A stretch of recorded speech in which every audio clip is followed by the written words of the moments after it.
नमस्कार, मैं दुर्गेंद्र चौहान।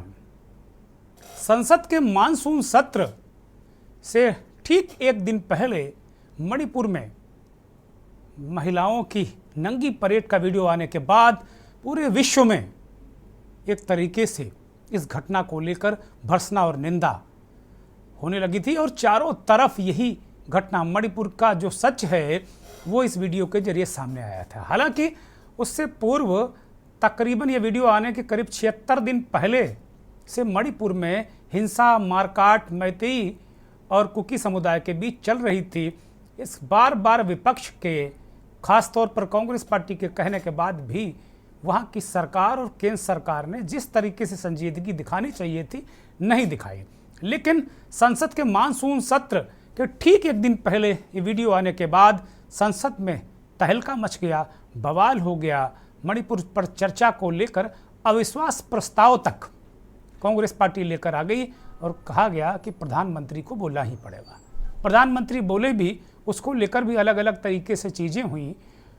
कई दिनों तक ये चलता रहा, जांच कमेटियां, बहुत सारी चीज़ें, सुरक्षा बल, बहुत सारे अलग अलग तरीके से दावे किए गए और लोकसभा और राज्यसभा में भी मणिपुर को लेकर ही बताया गया कि सरकार, केंद्र की और राज्य की सरकार बहुत संजीदा है और जो महिलाओं के नंगी परेड कराने में जो लोग शामिल थे, वीडियो आने के 48 घंटे के बाद ज़्यादातर लोग उसमें गिरफ्तार हुए। बाकी गिरफ्तार हुए कि नहीं, अब तक कोई इस तरह की सूचना है नहीं। लेकिन संसद के मानसून सत्र के बाद से, चाहे वो सत्ता पक्ष हो, चाहे विपक्ष हो और चाहे मीडिया हो, उसके एजेंडे से मणिपुर फिर बाहर हो गया। मणिपुर जैसे नॉर्थ ईस्ट, बीजेपी आरोप लगाती रही कि नॉर्थ ईस्ट पूर्व की सरकारों के एजेंडे से बाहर था, वो एजेंडे में लेकर आए। उसी तरीके से चाहे पक्ष हो, चाहे विपक्ष हो, चाहे सिस्टम हो, उसके एजेंडे से मणिपुर बाहर दिखा। मणिपुर पर इधर मानसून सत्र के बाद कोई चर्चा, कोई बयान, कोई बातचीत करते नहीं नजर आ रहा है। बुधवार को एक बार फिर मणिपुर में हिंसा भड़क उठी। जानकार बताते हैं कि वहां हिंसा थमी ही नहीं थी, आज एक बार फिर भड़क उठी और वजह थी कि 2 युवाओं के कटे सिर वहां मिले। जैसे ही इंटरनेट सेवा वहां बहाल हुई, उसके बाद ये युवाओं का जो ये सिर कटे हुए सिर युवाओं के, उसका जो वीडियो है वो सोशल मीडिया पर जारी हो गया और एक तरीके से वायरल हो गया। इसके बाद छात्रों ने घटना के विरोध में भयानक प्रदर्शन किया और मुख्यमंत्री बीरेन्द्र सिंह के आवास का घेराव करने निकल पड़े। लेकिन रास्ते में सुरक्षा बलों ने इनकी जो सुरक्षा बलों से इन छात्रों की जोरदार झड़प हुई, गोलीबारी हुई और कई छात्र घायल हुए और एक बार फिर से मणिपुर हिंसा की लपटों में जल उठा। कुल मिलाकर ये सवाल यही उठ रहा है कि बार बार ऐसा क्यों। इसके बाद पूरे मणिपुर को अशांत क्षेत्र घोषित कर दिया गया, 19 जिलों में कर्फ्यू लगा दिया गया। 1 अक्टूबर तक वहां इंटरनेट सेवाएं बंद कर दी गई। सवाल बड़ा यही है कि क्या मणिपुर को लेकर सरकारें संजीदा नहीं हैं क्या? बार बार ये बात आई थी कि इसका एक राजनीतिक हल निकलना चाहिए, वजह खोजनी चाहिए। बहुत सारी बातें, बड़े बड़े लंबे लंबे दावे और तुर्रमखाही नेताओं ने वहाँ की, लेकिन मणिपुर जैसा राज्य अभी भी धधक रहा है, जल रहा है। इसका आखिर हल क्या है? मंथन में इसी को तलाशेंगे।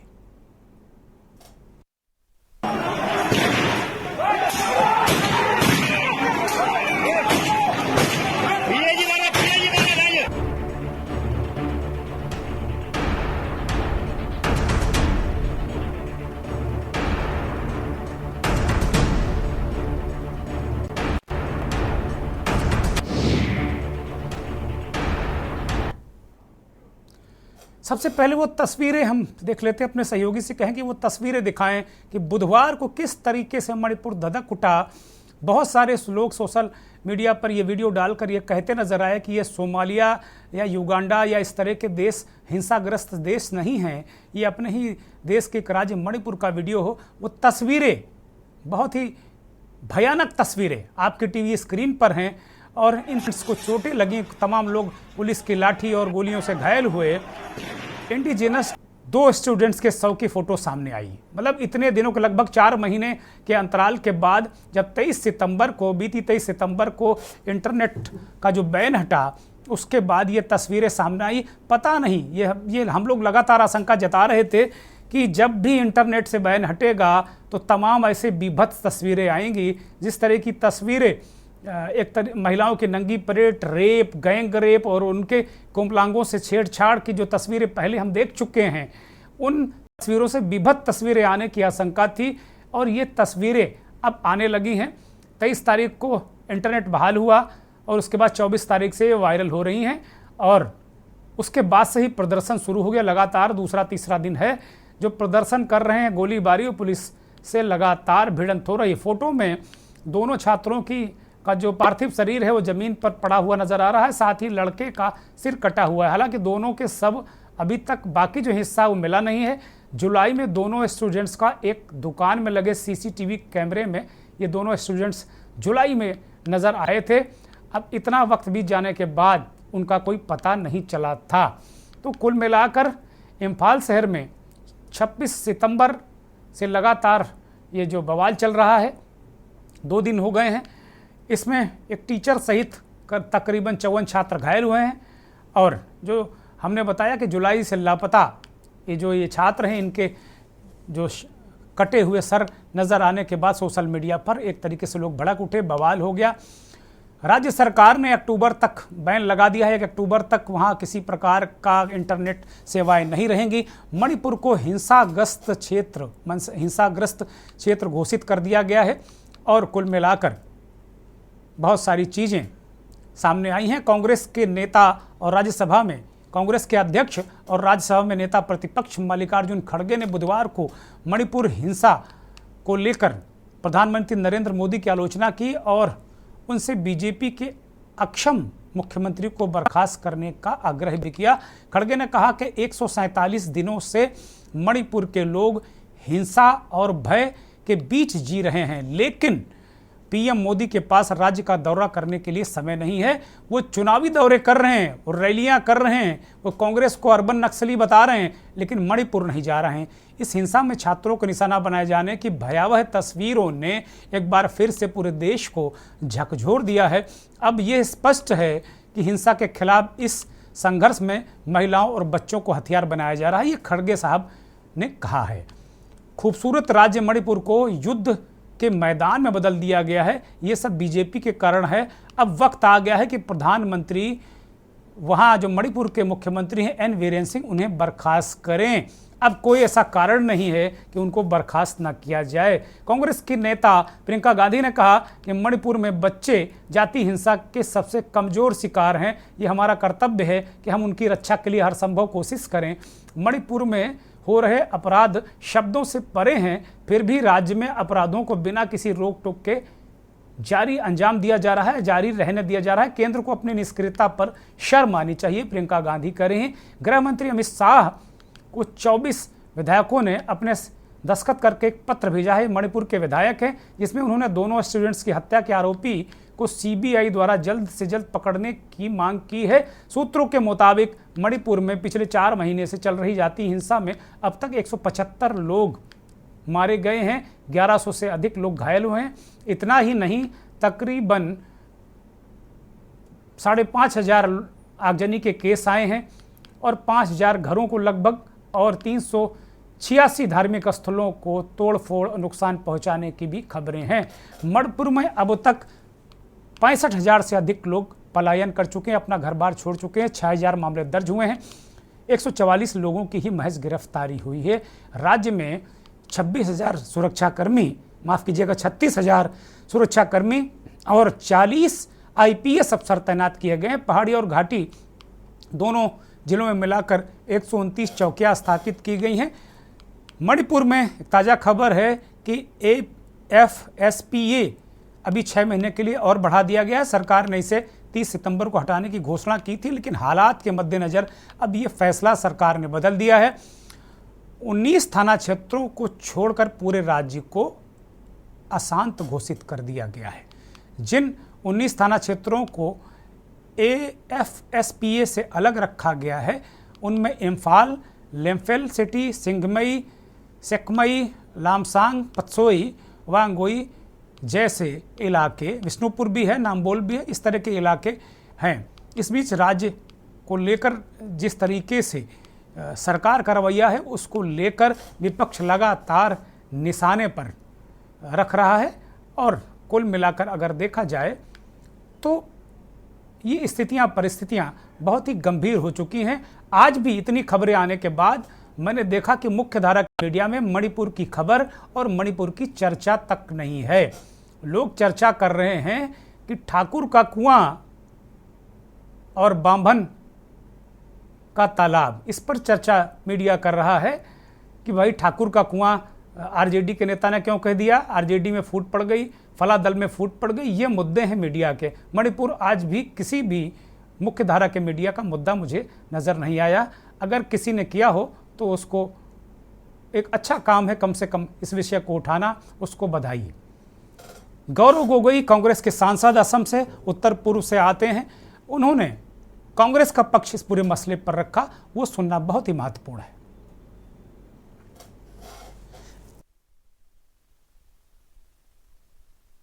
कि दो मासूम युवाओं को किस अमानवीय प्रकार से अपहरण किया गया, मारा गया और उनके शव के जो चित्र सामाजिक माध्यम में सबने देखे हैं, वो दिल को दहलाने वाले चित्र हैं। हम चाहते हैं कि अपराधियों को जल्द से जल्द पकड़ा जाए और उन पर ठोस कार्रवाई सरकार करे। कांग्रेस पार्टी ने अपना पक्ष रखा, खड़गे ने अपना पक्ष रखा। गौरव गोगोई उत्तर पूर्व से आते हैं, उन्होंने अपनी बात रखी और उन्होंने कहा कि भाई इस पर तत्काल कार्रवाई होनी चाहिए। ये बहुत भयानक स्थितियां उस राज्य की हो गई हैं। 4 महीने से वहाँ हिंसा लगातार जारी है। रह रह कर वहाँ हिंसा की लपटें तेज हो जाती हैं। वास्तव में हम लोगों ने क्या मान कर रखा है, मणिपुर के लिए क्या सरकार के मन में है, क्या स्थितियां, परिस्थितियां हैं। बार बार ये कहा जाता है कि सब कुछ ठीक है, हम देख रहे हैं, हम देखेंगे, लेकिन ये कब तक चलेगा। ये तो एक तरीके से हिंसाग्रस्त राज्य मणिपुर हो गया है और इसे केवल मणिपुर तक सीमित नहीं माना जाएगा, क्योंकि इसमें तमाम ऐसी ताकतें हैं, विदेशी ताकतों का भी हाथ होने की आशंका जताई जा रही है। इससे इनकार नहीं किया जा रहा है। पूरा उत्तर पूर्व जो है वो अब इस पूरे घटनाक्रम से प्रभावित होता नजर आ रहा है और धीरे धीरे ये एक तरीके से ये नासूर वाली स्थिति में बनता नजर आ रहा है। हमारे साथ मंथन में 2 मेहमान जुड़ गए हैं। उत्तर प्रदेश के पूर्व डीजी और बहुत ही काबिल पुलिस अफसर रहे सूर्य कुमार शुक्ला हमारे साथ जुड़े हैं। शुक्ला जी, बहुत स्वागत, बहुत धन्यवाद, बहुत आभार के न्यूज़ को वक्त देने के लिए। सुभाष झा साहब बहुत ही वरिष्ठ पत्रकार हैं, वो हमारे साथ जुड़े हैं। झा साहब, आपका भी बहुत स्वागत, बहुत धन्यवाद। कांग्रेस के नेता शैलेश सिंह हमारे साथ जुड़े हैं। शैलेश जी, आपका भी बहुत स्वागत, बहुत धन्यवाद, बहुत आभार। कुछ और मेहमान हमारे साथ अभी जुड़ेंगे, कुछ मणिपुर के लोग भी हमारे साथ जुड़ सकते हैं। हमने उनसे अनुरोध किया है कि वहाँ की जो वस्तु स्थिति है उस पर हम लोग बात करें। लेकिन मंथन में जो पहला मेरा प्रश्न, वो मैं सूर्य कुमार जी के पास आ रहा हूँ, चूँकि बहुत ही अनुभवी पुलिस अफसर रहे हैं और सूर्य कुमार जी को जो लोग जानते हैं, बहुत स्ट्रेट फॉरवर्ड पुलिस अफसर रहे हैं, तमाम बड़े ऑपरेशंस में काम किया है। सूर्य कुमार जी, मणिपुर लगातार बार बार धधक उठता है, बड़ी बड़ी लपटें उठती हैं। लगातार 2 दिनों से एक बार फिर हिंसा की ताज़ा लपटें हम देख रहे हैं। भयानक स्थितियाँ वहाँ एक बार फिर हो गई। लगभग 4 माह का वक्त है। आप बहुत ही अनुभवी पुलिस अफसर रहे हैं और अब समाज में भी आपके बहुत सारे काम हैं, आप बहुत सारी इस तरह की चीज़ों के लिए देखते हैं, समझते हैं। वास्तव में मणिपुर का मूल जो प्रॉब्लम है, ये तो दिख रहा है कि भाई मैतेई लड़ रहे हैं, कुकी लड़ रहे हैं, उनकी ज़मीन इनके, वास्तव में मूल सार तत्व इसके अंदर क्या है और इसका क्या कोई हल नहीं? क्या ये कोई लाइलाज बीमारी बनता जा रहा है? शुक्ला जी। भाई साहब, ये पुलिस ट्रेनिंग में हम लोगों को प्रारंभ में ही सिखा दिया जाता है कि अगर सांप्रदायिक से हिंसा या दंगा होने की बात उठे तो उसको पहले ही दिन, पहले ही घंटे में पूरी ताकत से दबा दिया जाना चाहिए। यदि शुरू में कोई भी कंसिडरेशन की, चाहे वो मुरव्वत करने का, चाहे किसी दबाव में काम करने का, चाहे कोई पक्ष लेने का, जहां इस तरह की बात हो जाती है जरा भी वो दंगा, वो सांप्रदायिक हिंसा भड़क जाती है और फिर उसको कंट्रोल करना बहुत कठिन हो जाता है। अगर अपने प्रदेश की स्थिति का याद दिलाएं आपको, तो याद करिए कि एक समय था कि जैसे अपने यहाँ मुरादाबाद, अलीगढ़, मेरठ, याद करिए वो हासिमपुरा, मलियाना और जी जी मुजफ्फरनगर के जिस तरह से दंगे अपने प्रदेश में हुआ करते थे, जी। उसी तरह की ये गलती क्यों होती थी कि पहले एक घटना हुई और उसको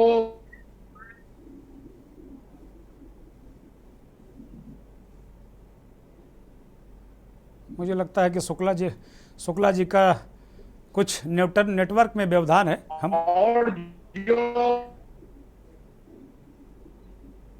कुछ करेगी नहीं, चलो हम ही कुछ बदला लें, और भड़काने वाले पहुंच जाते हैं उसमें दोनों तरफ से कि वो एक बिरादरी के लोग होंगे। चाहे ये मामला सब जगह लागू है, चाहे यूपी है चाहे मणिपुर है, जी। एक बिरादरी वाले अपने बिरादरी के लोगों को भड़काएंगे कि बड़ा गलत किया, बड़ा गलत किया, और दूसरी बिरादरी वाले दूसरे को भड़काएंगे कि अरे छोड़ेंगे नहीं, फलाना गुंडा जो है इनकी बिरादरी में बहुत बदमाश है, उसको जरूर मारना है। इसी तरह कुछ राजनैतिक लोग पहुंच जाते हैं, वो अपने अपने वोट बैंक को ध्यान में रखकर अपनी तरफदारी की, यही मौका है अपना वोट बैंक मजबूत करने का। तो उसका परिणाम क्या होता है कि दोनों तरफ से फिर घटनाएं होने लगती हैं, फिर छिप करके आग लगा देना, छिप करके गोली मार देना, छिप करके फिर जब मार देते हैं किसी ग्रुप लीडर को तो दूसरा ग्रुप भीड़ इकट्ठा करके कि ये बड़ा अन्याय हुआ, और वो औरतों को बेइज्जत करना, आदमियों ऐसे होने लगता है। तो इसमें जो चूक होती है कहीं ना कहीं वो में हो गई कि पुलिस ने उतनी सख्ती से मामले को नहीं दबाया जितना सख्ती से ये दबा दिया जाना चाहिए था। और ये शुद्ध पुलिस प्रॉब्लम होती है। अगर पुलिस के अधिकारी जरा सा भी संकोच कर गए किसी भी वजह से तो ये मामला भड़क जाता है, और अब उसके बाद कई गुना ज्यादा पुलिस, कई गुना ज्यादा अधिकारी लगाने पड़ते हैं, तब भी कई कई महीने ये बवाल।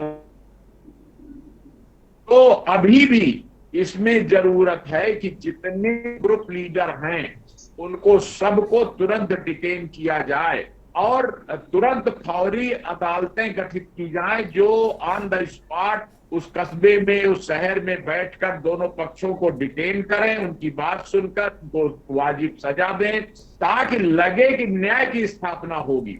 जब न्याय नहीं होता दिखता तब इस तरह की घटनाएं होती हैं, और इसमें न्यायपालिका की भी बड़ी महत्वपूर्ण भूमिका होती है कि वो समय से गलत काम करने वालों को दंडित कर दें और जो शरीफ लोग हों उनको सुरक्षा दें, और जितने शरीफ लोग हैं उनको आगे बढ़ाना पड़ता है कि दोनों कम्युनिटी के समझदार लोगों को बुलाकर उनकी प्रशासन के साथ, पुलिस के साथ बैठक हो, और उसमें हमको याद है कि हम लोग अपनी जीप में पुलिस की गाड़ियों में बैठाकर जो बिरादरी के नेता होते थे उनसे अपील कराया करते थे कि आप कहिए चल करके, और अगर आप नहीं कहेंगे तो आप जेल जाएंगे। तो जब इस तरह दबाव बनाया जाता है तब समाज में शांति हो पाती है। शुक्ला जी, आप क्या देखते हैं मणिपुर में इस तरह के सारे प्रयासों को? ये एक बहुत महत्वपूर्ण बात आपने कही कि पुलिस ट्रेनिंग के दौरान ही आप लोगों को सब ये बता दिया करना चाहिए, तभी ये हल होगा। शुक्ला जी, दोनों का देखिए, ये जो बयानबाजी हो रही है चाहे वो इस पार्टी की तरफ से चाहे उस पार्टी की तरफ से, ये बयानबाजी गलत। वास्तविक देशभक्त हैं और मणिपुर में शांति चाहते हैं तो वो पहले से बयानबाजी बंद करें। न्यायालय से भी आदेश किया जा सकता है पुलिस की रिपोर्ट पर बंद होना चाहिए, इससे लोग भड़कते हैं। नंबर 2 बात, योगी जी ने जो यूपी में दंगों को कंट्रोल करने की, चौराहे पर पोस्टर लगा दो, जो क्षति हो, और जब तक और मुझे लगता है कि तो कुछ तब तक नेटवर्क, मैं आ रहा हूँ शुक्ला जी आपके पास, चूंकि नेटवर्क बहुत दिक्कत कर रहा है और शुक्ला जी का नेटवर्क ठीक किया जाए। बहुत महत्वपूर्ण बातें वो कह रहे हैं लेकिन दर्शकों तक ये बातें पहुंच नहीं पा रही हैं। मैं ब्रेक पर जा रहा हूं और जब ब्रेक से लौटूंगा तो जो बाकी मेहमान हैं उनसे भी बात करूंगा कि वास्तव में क्या उत्तर प्रदेश वाला फार्मूला क्या वहाँ लग सकता है क्या, क्योंकि शुक्ला जी कह रहे हैं कि योगी जी ने जैसे दंगों को कंट्रोल किया तो क्या ये मणिपुर पर योगी फार्मूला लागू हो सकता है क्या ये वहाँ कामयाब हो सकता है क्या? अगर ऐसा है तो फिर देरी किस बात की? आप देख रहे हैं के न्यूज, खबरों का सारथी।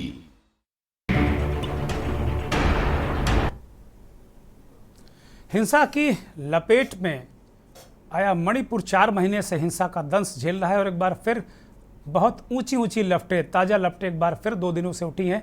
2 छात्रों के कटे हुए सर सोशल मीडिया पर वायरल होने के बाद एक तरीके से नई हिंसा की नई वेव वहां पर मणिपुर में आई और एक तरीके से पूरे राज्य को अशांत क्षेत्र घोषित कर दिया गया है। इंटरनेट अभी 2 दिन पहले ही बहाल किया गया था, एक बार फिर इंटरनेट बंद कर दिया गया है और जो कानूनी कार्रवाइयाँ तमाम वहाँ हो रही थी उनको और तेज़ कर दिया गया है, सुरक्षा बल लगाए गए हैं। हमारे साथ इस बीच एक और मेहमान अंकित मदन शुक्ला, भारतीय जनता पार्टी के नेता, जुड़ गए हैं। आपका स्वागत, धन्यवाद, बहुत आभार। मैं सुभाष झा के पास जाऊंगा, वरिष्ठ पत्रकार हमारे साथ जुड़े हुए हैं, काफ़ी देर से इंतजार कर रहे हैं। सुभाष जी, ब्रेक से पहले उत्तर प्रदेश के बहुत ही वरिष्ठ IPS अधिकारी सूर्य कुमार शुक्ला कह रहे थे कि वास्तव में जो पुलिस है, पुलिस ने वो काम, जैसे ही कोई घटना दंगे फसाद होते तत्काल उसको कुचल देना चाहिए उनके शब्दों में, लेकिन वो काम वहाँ की पुलिस ने नहीं किया। क्यों नहीं किया, क्या कारण थे? राजनीतिक कारण थे, उसी वजह से 4 महीने से हिंसा भड़क रही है। एक और उन्होंने कहा कि जिस तरीके से उत्तर प्रदेश में योगी आदित्यनाथ ने हिंसा या इस तरह के दंगों को कुचला है, ये फार्मूला भी वो चाहते हैं कि वहाँ अगर लागू हो तो सफल हो सकता है, सफल हो जाएगा।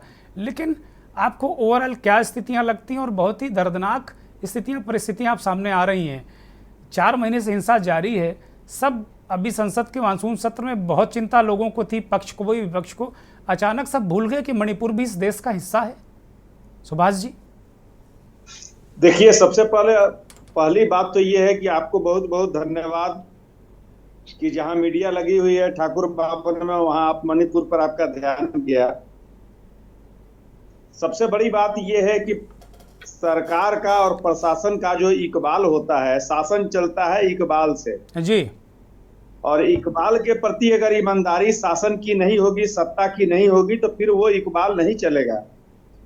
आप उत्तर प्रदेश की बात पर मैं आता हूं, जितनी घिनौनी खबरें मणिपुर से आ रही हैं लगातार, वहां इससे ज्यादा घिनौनी क्या हो सकती है कि नंगा घुमाया गया सैनिक की पत्नी जो कारगिल युद्ध का था, अभी आपने देखी हत्याएं हुई, लोगों को काटा जा रहा है, कहीं पे प्रशासन नहीं है। सुभाष जी, जैसे ही इंटरनेट बहाल होता है 1-2 दिन के लिए, कुछ भयावह और बीभत्स तस्वीरें आ जाती हैं। अभी 2 दिन ही इंटरनेट बहाल हुआ है, तस्वीरें आ गई। और एक बात और, इंटरनेट ये समस्या का निदान नहीं है। सबसे बड़ी बात यह है कि किसी थाने लूटे जा रहे हैं, थाने में सिपाही लोग, वहां के सबसे बड़ी बात है कि इंटर मशीनरी जो है, सरकार की इंटरनल मशीनरी, वही 2 और 3 हिस्सों में बढ़ चुकी है। वो नागा में, कुकी में, मैतई में दंगा, जहां अभी जो हमारे पुलिस अधिकारी बता रहे थे, वो शुरुआती समय ही होता है कंट्रोल करने का। यहाँ तो सरकार की मशीनरी जो थी पीछे से दरवाजे से, चूंकि खबरें तो आ रही हैं, मैं तो खुल के बोलूंगा, वहां ये बहुत दिनों से चल रहा था कि एक न एक ये दंगा हुआ नहीं है, ये प्रायोजित दंगा करवाया गया है। उसके बाद से स्थिति असंतुलित हुई है, उसके बाद से इनके कंट्रोल से बाहर हुआ। विपक्ष इस बात का आरोप लगाता रहा है कि स्टेट प्रायोजित हिंसा है, विपक्ष लगातार इस बात को कहता रहा है। बिल्कुल। और थाना से बल्कि खबरें जो हमारे पत्रकार मित्रों से आ रही हैं छन करके, कई जगह जो है वहां लूटने दिया गया है, जो संगठन थे, हिंदूवादी संगठन या जो क्रिश्चियन पर हावी होना चाहते थे या मैतेई का बहुसंख्यक समाज, निश्चित तौर पे मैं ये मानता हूं कि कुकी और नागा लोग भी कोई दूध के धुले हुए लोग नहीं है। इसकी बहुत पुरानी हिस्ट्री है, लेकिन उसमें मैं जाना नहीं चाहता। लेकिन अभी जो तत्काल मसला जो आया है, ये मसला आज की नहीं है, ये 4 महीने का मसला नहीं है, ये 7 महीना 8 महीने का मसला है। इसका पहले से ही सारा चीज ताना बाना बुना जा रहा था और इसके बहुत सारे इंतजामात थाने में, इतना संभव नहीं है कि थाने में हथियार लूट लिए जाए। हथियार लूट, आप ये मानते हैं कि वहां की जो एन वीरेंद्र सिंह सरकार है उसका विश्वास लोगों में अब नहीं रहा? आप ये मानते हैं सुभाष झा क्या? क्योंकि जब सरकारें विश्वास खो देती, जैसा अभी सूर्य कुमार शुक्ला आईपीएस अफसर कह रहे थे, पूर्व आईपीएस, कि जब एक तरीके से जब सिस्टम से विश्वास लोगों का उठ जाता है, विश्वास बहाली की जरूरत है। वो कह रहे थे जगह जगह अदालतें लगाइए, जो दोषी है, चाहे इस पक्ष का चाहे उस पक्ष का, उसको गिरफ्तार करिए, डिटेन करिए। ये प्रक्रिया ही कहाँ वहां हो पा रही? वहां तो दैत दनादन गोली बम। और इस देश का मीडिया इतना स्वार्थी हो गया है, नेता इतना स्वार्थी है कि जब उसको माइलेज मिलता तभी उसको मणिपुर की याद आती है, बाकी फिर वो ठाकुर के तालाब में मीडिया डूबता रहेगा। अभी देखिए कि प्रधानमंत्री जी के एक शब्द अभी तक नहीं निकले हैं मणिपुर पर। प्रधानमंत्री जी 1 घंटे की फुर्सत उन्हें नहीं मिली कि वो मणिपुर जाएं। अमित शाह जी एक बार गए, फिर दोबारा कभी नहीं गए, उन्होंने इसकी जरूरत नहीं महसूस की। सवाल उठाया है, खड़गे ने कहा कि भाई आप कब जाएंगे? जी बिल्कुल, ये एक छोटा सा स्टेट उत्तर प्रदेश का एक कोना भर होगा मणिपुर। एक छोटा सा स्टेट, जब यहाँ इतनी बड़ी सरकार, इतने बड़े आप कहते हैं डबल इंजन की सरकार, और जब आप कंट्रोल नहीं कर पा रहे हैं तो आखिर आप क्या मैसेज देना चाहते हैं? ये तो बड़ी साफ बात है ना। ठीक है सुभाष जी, मैं आपके पास लौटूंगा। सुभाष जी, मैं बता रहे हैं कि वहाँ कुछ भी प्रशासन जैसा कोई चीज वहाँ नहीं है। मैं अभी आपके पास लौटूंगा। हमारे साथ एक और मेहमान हिजम राजेंद्र साहब हमारे साथ जुड़े हैं, प्रतिनिधि हैं मैतेई समाज के, एडवाइजर हैं DMCC के। बहुत स्वागत, बहुत धन्यवाद। बहुत ही कष्टप्रद और बड़ा मुश्किल वक्त है मणिपुरी लोगों के लिए राजेंद्र साहब।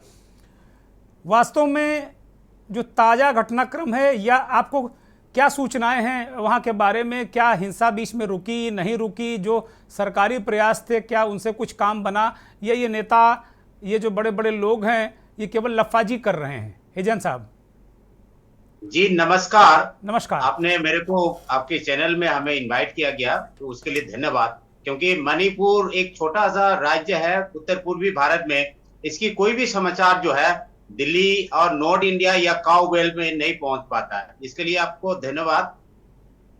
मणिपुर जो पिछले 3 मई से जो जल रहा था, अब इससे पहले कोई सुभाष जी, मैं उनको जानता नहीं, लेकिन उनका कहना जो है मैं उनसे सहमत हूं। पिछले कई महीनों से, कई दिनों से उनकी ताना बाना जो है बुना जा रहा था। इसके पीछे से ये एक दिन में अचानक नहीं हुआ है, ये बहुत दिनों से जो है इसकी जो है प्रिपरेशन चल रहा था। अमित शाह जी गए थे मणिपुर, अमित शाह जी जाने के बाद और ज्यादा दंगा भड़क गए। नरेंद्र मोदी जी अभी तक 4 महीने हो गए। ये बड़ी महत्वपूर्ण बात कर रहे हैं हिजम साहब, ये बड़ी महत्वपूर्ण, बड़ी उस तरह की बात है कि अमित शाह के जाने के बाद दंगा भड़का। ये बहुत जिम्मेदारी के साथ बोलिए जो बोल रहे हैं। मैं बिल्कुल जिम्मेदारी के साथ कह रहा हूं इसको जी, मैं बिल्कुल जिम्मेदारी के साथ कह रहा हूं। बोलिए, कृपया बोलिए। नरेंद्र मोदी जी ने मणिपुर में जब इलेक्शन के प्रचार हुआ था, मैं मणिपुर को दिल्ली में ला दूंगा, 4 महीने हो गए, उसके मुंह से मणिपुर नहीं निकल पाया। जब पार्लियामेंट के अंदर जब मुंह खोले तो कभी राजस्थान, कभी छत्तीसगढ़, कभी मध्य प्रदेश, कभी इधर, कभी उधर। मैं किसी पार्टी का मैं समर्थक नहीं हूं, लेकिन बहुत दुखद, बहुत ही निंदनीय जो अपराध है ये सरकार की तरफ से, निंदनीय अपराध है सरकार की तरफ से। डबल इंजन सरकार जो है एक ट्रबल इंजन बन गया है मणिपुर के लिए। ये हमें लगता है कि मैतेई जाति को कुकी सामने जो एक टूल्स बन के मैतेई को क्या करना चाहता, हमें समझ में नहीं आया। ये हमारे लिए जो है बीजेपी सरकार जो है एक ट्रबल इंजन है। अभी सरकार ने जो सबसे ज्यादा इंटरनेट बैन वर्ल्ड में जो है JNK के बाद जो है मणिपुर होंगे। मणिपुर फिर 5 दिन के लिए इंटरनेट बैन कर दिया गया। अभी तक किसी नरेंद्र मोदी जी ने अभी तक ये नहीं बोला कि ये नहीं बताया कि एक बच्चे जो है दुखद भरी जो घटना के साथ एक बच्चा एक बच्ची जो है उनकी जान चलेगी, जान नहीं गया उसको। ये प्री प्लान हत्या है, ये प्री प्लान हत्या। जो जो कथाकथित जो मीडिया जो है, मैं किसी का नाम भी लेना चाहूंगा, मिस्टर करण थापर, जब एक कुकी 2 महिला जो नंग व्यवस्था में जो है घुमाया गया तो हम पूरा मैत्री पूरा वर्ल्ड ने पूरा विश्व ने उसको निंदा किया, हम निंदा करते हैं उसको आज। लेकिन करण थापर अभी भी मुंह नहीं खोले। एक यूट्यूबर है, एक पत्रकार है, मैं पत्रकार को बहुत इज्जत करता हूं, लेकिन वो बढ़ चढ़ करके किसी कम्युनिटी के खिलाफ जो भड़काऊ एक समाचार दिया करते थे, 2 दिन हो गए ये समाचार आते हुए, 2 बच्चे की हत्या हो गए, बर्बरता हत्या। हिजम साहब, इस पूरे घटनाक्रम को लेकर आपके पास क्या पुख्ता सूचनाएं हैं बेहद जिम्मेदारी के साथ में? क्योंकि ये तय है कि मीडिया हो चाहे नेता हो, जब उसके फायदे की बात होती तभी वो उसको मणिपुर की याद आती, उत्तर पूर्व की याद आती और इस तरह की मूल समस्याओं की याद आती। लेकिन हम बेहद जिम्मेदार लोग हैं और हमें दर्द है मणिपुर का। आज हम भी तमाम तरीके के विषय उठा सकते थे, लेकिन जो तस्वीरें वहाँ से आई, जो हमने लगातार दूसरे दिन देखा, आज दिल दहल गया मेरा। मुझे भयंकर पीड़ा हुई, मुझे बेहद दुख हुआ। मैं किसी दल या पार्टी या नेता को मैं कतई निशाना नहीं बनाना चाहता, लेकिन सवाल सरकार से पूछा जाएगा, क्या एन बीरेन सिंह सरकार अपना विश्वास खो चुकी है क्या वहां? हिजम साहब, बीरेन सिंह का सरकार, बीरेन सिंह एक्चुअली स्पाइनलेस है, बीरेन के पास कुछ नहीं है, बीरेन को दिल्ली चला रहा है, बीरेन इज स्पाइनलेस, बीरेन के पास कोई पावर नहीं है।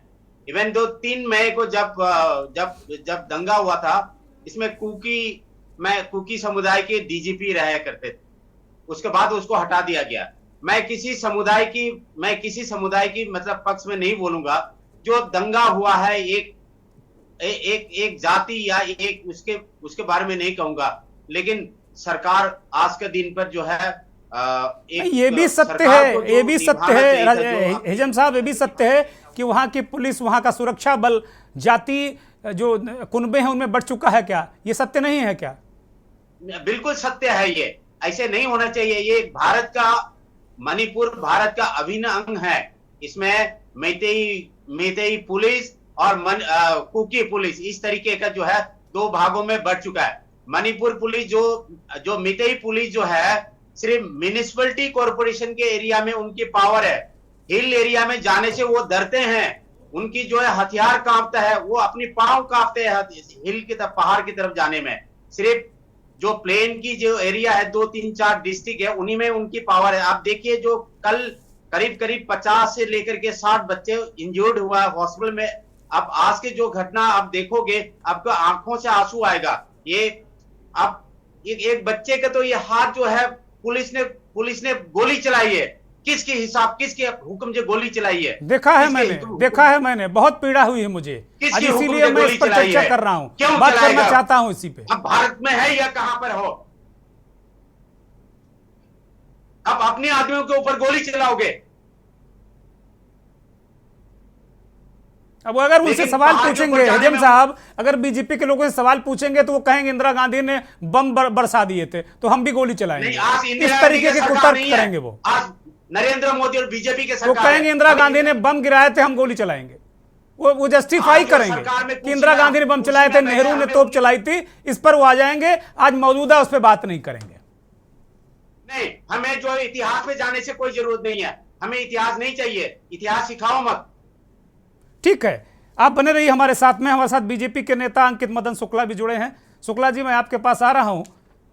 मुझे लगता है कोई मुझे सवाल पूछने की जरूरत नहीं है, सारे लोगों का जवाब आप और मणिपुर को जवाब आप खुद दे दीजिए। शुक्ला जी, सबसे पहले तो मैं के न्यूज के सभी श्रोताओं का बहुत बहुत अभिवादन करता हूं और आपका बहुत बहुत साधुवाद करता हूं कि आपने मुझे इस योग्य समझा, मुझे जोड़ा। दूसरी बात, मेरा नाम अंकित मदन शर्मा है, थोड़ा सा शायद माफी के साथ में मैं करेक्ट कर रहा हूं।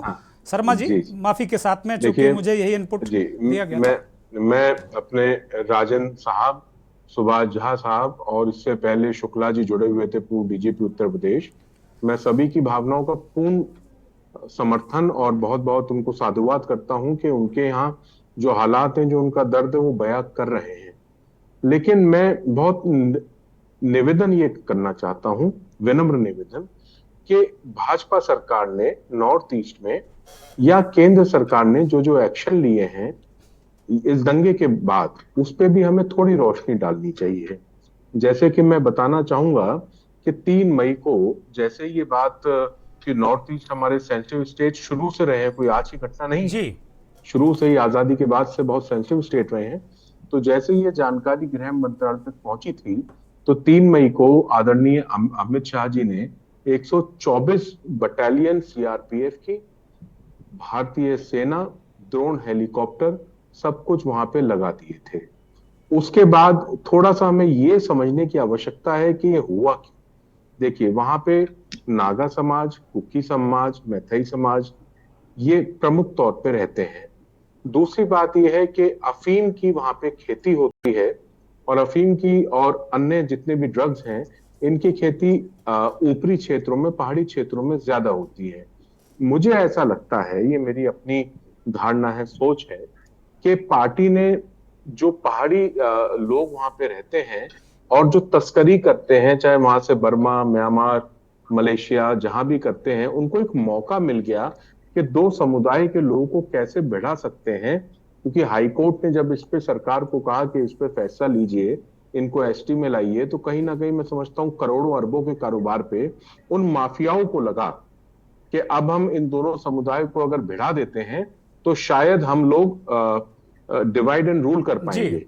ये एक बहुत बड़ी समस्या है मणिपुर की और नॉर्थ ईस्ट के कुछ और राज्यों की।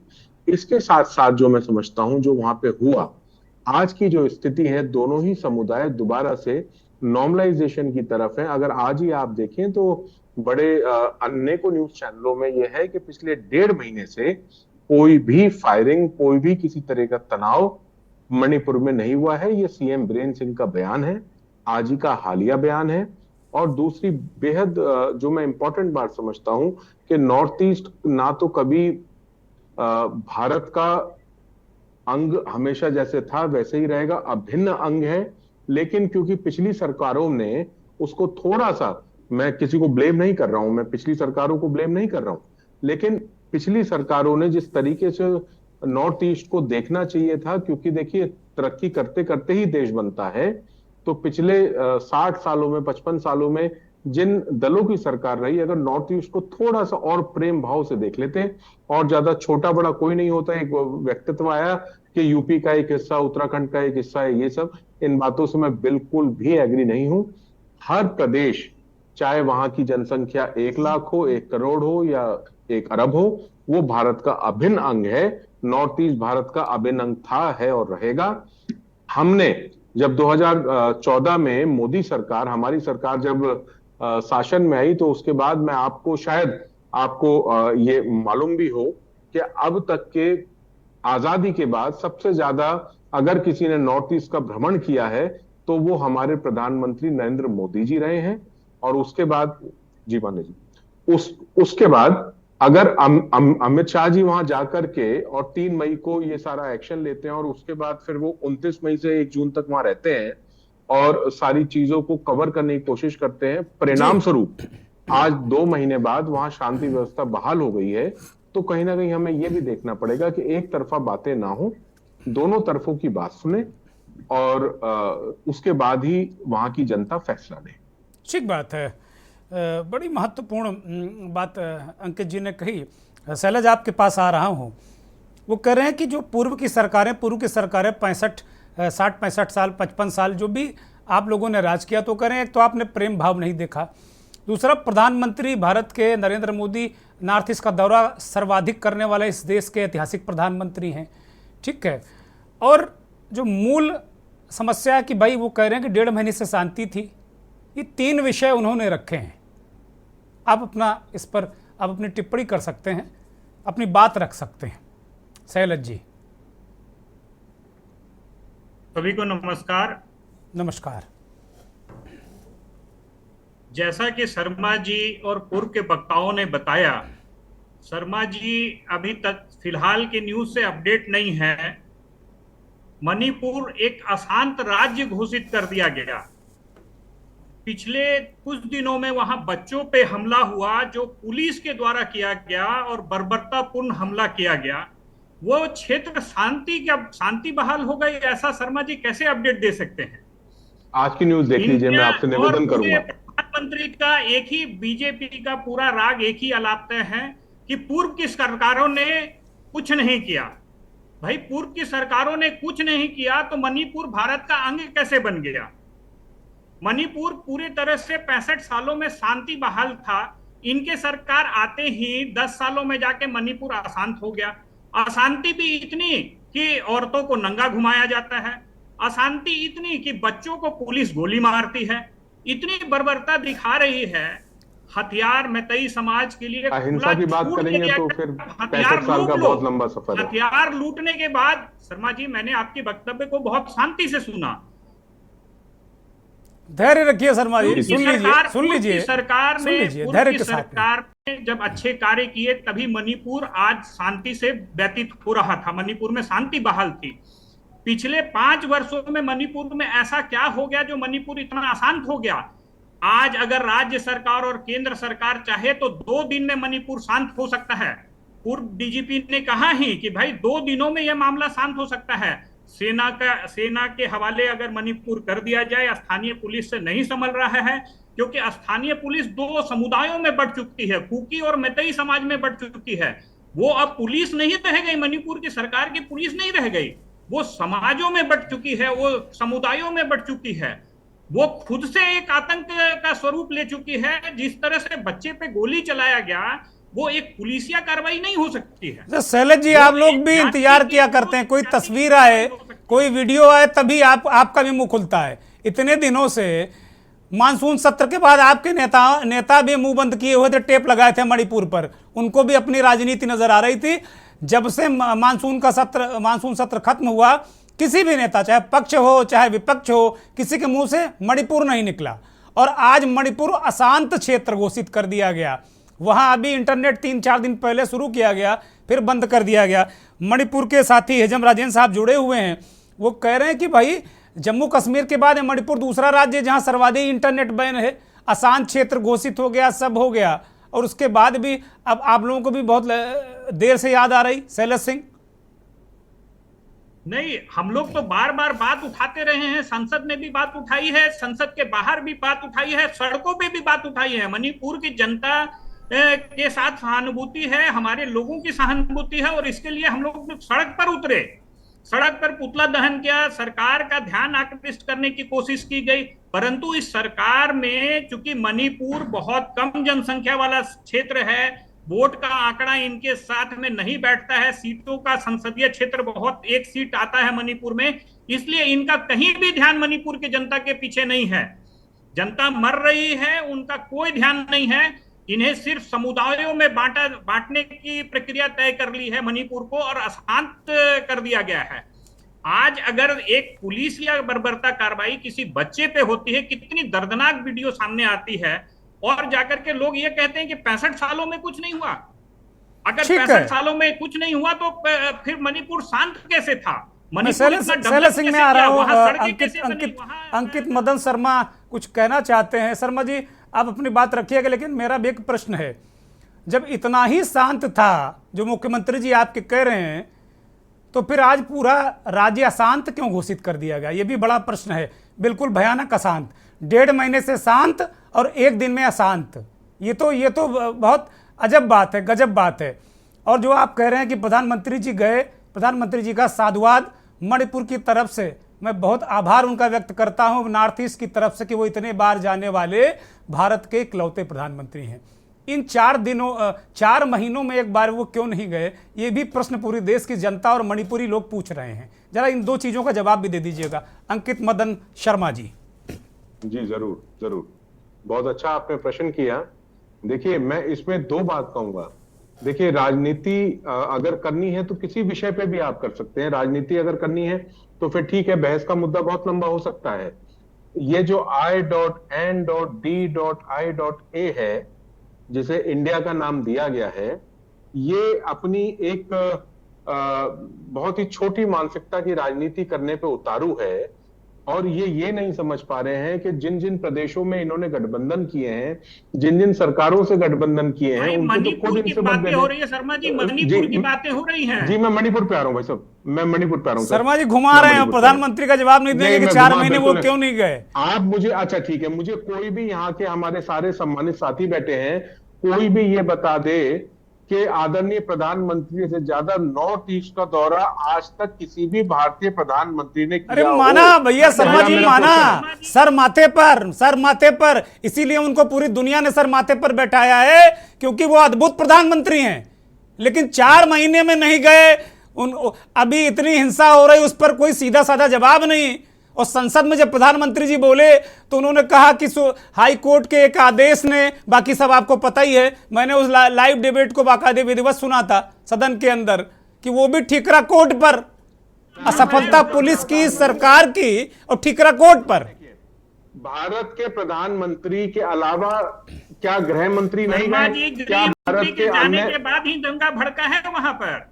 गृह मंत्री के लौटने के बाद ही इस पर नियंत्रण ठीक है, मैं मान रहा हूं कि गृह मंत्री जी 6 बार गए, माननीय उच्च न्यायालय की कुछ टिप्पणियां 6 बार गए गृह मंत्री जी, लेकिन 4 महीने से वो स्टेट जल रहा। सोल्यूशन क्या है शर्मा जी, जरा बता दीजिए हल क्या है? माननीय उच्च न्यायालय का कहीं ना कहीं इसमें हस्तक्षेप रहा, जिसमें आदरणीय गृह मंत्री जी ने भी कहा कि जल्दबाजी में कुछ निर्णय गलत हो जाते हैं, कुछ समय आदरणीय, ठीक है, कोई गलत निर्णय हो गया तो सिस्टम किस बात का, पुलिस किस बात की, राज्य सरकार किस बात की, इसका हल क्या है शर्मा जी? जरा संक्षिप्त बता दीजिए, मेरे पास अब वक्त नहीं है, मैं खत्म करूंगा। मैं वही बताने का प्रयत्न कर रहा हूं। बताइए क्या हल है इसका, क्या अंत है? सरकार को बर्खास्त नहीं किया जाना चाहिए क्या? किसी जिसको कह रहे हैं IDATN अगर इनकी सरकार होती तो छोड़ते क्या अब तक? जल्दबाजी में फैसला लिया है, जिसकी वजह से ये जातिगत ये सब हिंसा फैली है। उसके लिए ही, उसके बचाव के लिए भारत सरकार ने जितना तुरंत कार्रवाई कर सकती थी उसको लेकर के वहां पे तमाम सारी टीमें गठित कर दी, और उसके बाद आज की पोजीशन ये है कि मणिपुर जो जल रहा था आज वो आगजनी से बच गया है। आपकी जो आज की रिपोर्ट है, मैं भी चाहूंगा आप अन्य टीवी चैनल देखें और देखें कि सीएम का आज बयान है। अरे अशांत क्यों घोषित कर दिया गया? सीएम की तो बातें मत करिए। जब वो नंगी परेड की रिपोर्ट आती तो वो कहते हैं ऐसी सैकड़ों घटनाएं हैं। सीएम हमको लग रहा थोड़ा हट गए हैं, अब हट गए हैं, जिसको कहते हैं ना यूपी बिहार की भाषा में हटना। वो गजबे बात कर रहे हैं। वो मतलब कोई दिक्कत है? वो जब अशांत क्षेत्र घोषित किया जा रहा है वो कह रहे शांत है। बताइए कितना विरोधाभासी मामला है। आप भले आदमी हैं शर्मा जी, कहाँ ये लोग गुमराह कर रहे हैं। ये हो सकता है कि मोदी जी को ही गुमराह कर रहे हो, ये भी हो सकता है। शैलज सिंह एक छोटी सी टिप्पणी जी, बोलिए शर्मा जी, जल्दी से कंप्लीट करिए प्लीज। जी सीएम बीरेंद्र सिंह जी ने आज ही ये कहा है कि पिछले 1.5 महीने में मणिपुर में कोई गोलाबारी, कोई फायरिंग नहीं हुई है। आप बिल्कुल अपने चैनल से इस बात को देख लीजिए। अरे मैं देख रहा हूं, लेकिन आज अशांत क्षेत्र सरकार ही घोषित कर रही है महाराज, ये क्यों नहीं मान रहे हैं? ये दोनों बातें विरोधाभासी कैसे हो सकती हैं? नहीं तो मैं मुख्यमंत्री के बयान को बड़ा मानूं, क्योंकि आप देख लीजिए अपने चैनल पे अभी भाई शर्मा जी, आप यहां से जाके तत्काल देख लीजिएगा। अशांत क्षेत्र घोषित कर दिया। इतना बड़ा चैनलों में बहुत बड़ी हेडलाइन चल रही है, अखबारों में जो वेबसाइट्स उनमें चल रही है कि मणिपुर अशांत क्षेत्र घोषित, इंटरनेट 1 अक्टूबर तक बंद। अब क्या बचा है? अब कौन सी शांति है वहां? कोई फायरिंग मणिपुर पे नहीं हुई है। आप अपने चैनल पे पट्टी चलाएंगे अभी? नहीं, हम तो चलाए हुए हैं, उनका बयान चलाए हुए, लेकिन हकीकत वो विजुअल भी दिखा रहे हैं। ये देख लीजिए, ये विजुअल देख लीजिए, ये देख लीजिए जरा एक बार और प्ले करके शर्मा जी को दिखा दिया जाए जल्दी से। ये चल रहा है, ये देखिए धड़ाधड़। जरा इनको आवाज भी सुना दीजिए, कैसी गोलीबारी हो रही है। अब मुख्यमंत्री झूठा है इनका या क्या है? सुनाइए जरा आवाज। ये देख, फिर फाइनल कमेंट सुभाष जी बहुत जल्दी में, शैलज जी बहुत जल्दी। मणिपुर में राष्ट्रपति शासन क्यों नहीं लगाया जा रहा है? उसे जब अशांत क्षेत्र घोषित कर दिया गया, नहीं, वो कह रहे हैं कोऑपरेट कर रहा है मुख्यमंत्री। कैसे राष्ट्रपति का शासन लगा दे? गृह मंत्री जी कह रहे कोऑपरेट कर रहा है। नहीं, वहां के साथ करने के लिए हैंडओवर किया जा रहा है। 1 घंटे पहले की आप ही के न्यूज की खबर होगी कि बीरेंद्र सिंह मुख्यमंत्री ने कहा कि 1.5 महीने से कोई वहां पे फायरिंग नहीं, गोलाबारी नहीं। शर्मा जी, उसके बाद अगर कोई नया शर्मा जी पकड़ आया शांत होगा, करके उसकी शर्मा जी जिम्मेदारी मैं कैसे लूं? शर्मा जी ये मानने को तैयारी नहीं कि सरकार ने यह शांत किया है। सुभाष जी फाइनल कमेंट, छोटा सा, बहुत छोटा सा, सुभाष जी प्लीज। देखिए बड़ी सीधी सी बात है, वहां प्रधानमंत्री को जाना चाहिए, वहां लोगों के बीच जाकर के मुंह में मरहम लगाना चाहिए, पहली बात। दूसरी बात, जैसे नरसिम्हा राव सरकार ने अपने गवर्नमेंट को ही बर्खास्त किया था, वैसे चाहिए कि अपनी सरकार को ही मोदी जी बर्खास्त करें, ताकि लोगों के बीच एक मैसेज जाए और पुनः विश्वास बहाली की दिशा में जो काम करना चाहिए वो सरकार को इमीडिएट करनी चाहिए। बहुत शुक्रिया झा साहब, अंकित साहब बहुत शुक्रिया आपका, सूर्य कुमार शुक्ला बहुत शुक्रिया, शैलेश सिंह आपका शुक्रिया, हिजम राजन साहब आपका भी बहुत बहुत शुक्रिया, बहुत बहुत आभार। मणिपुरियों से मेरी एक खास अपील, हाथ जोड़कर प्रार्थना है कि आपस में मत लड़िए। ये नेता हैं, इनकी राजनीति है, ये वोट के लिए कुछ भी करवा सकते हैं। आप मत लड़िए, आप मानवता के पुजारी हैं, एक दूसरे के खून के प्यासे मत होइए। बहुत बहुत धन्यवाद, नमस्कार।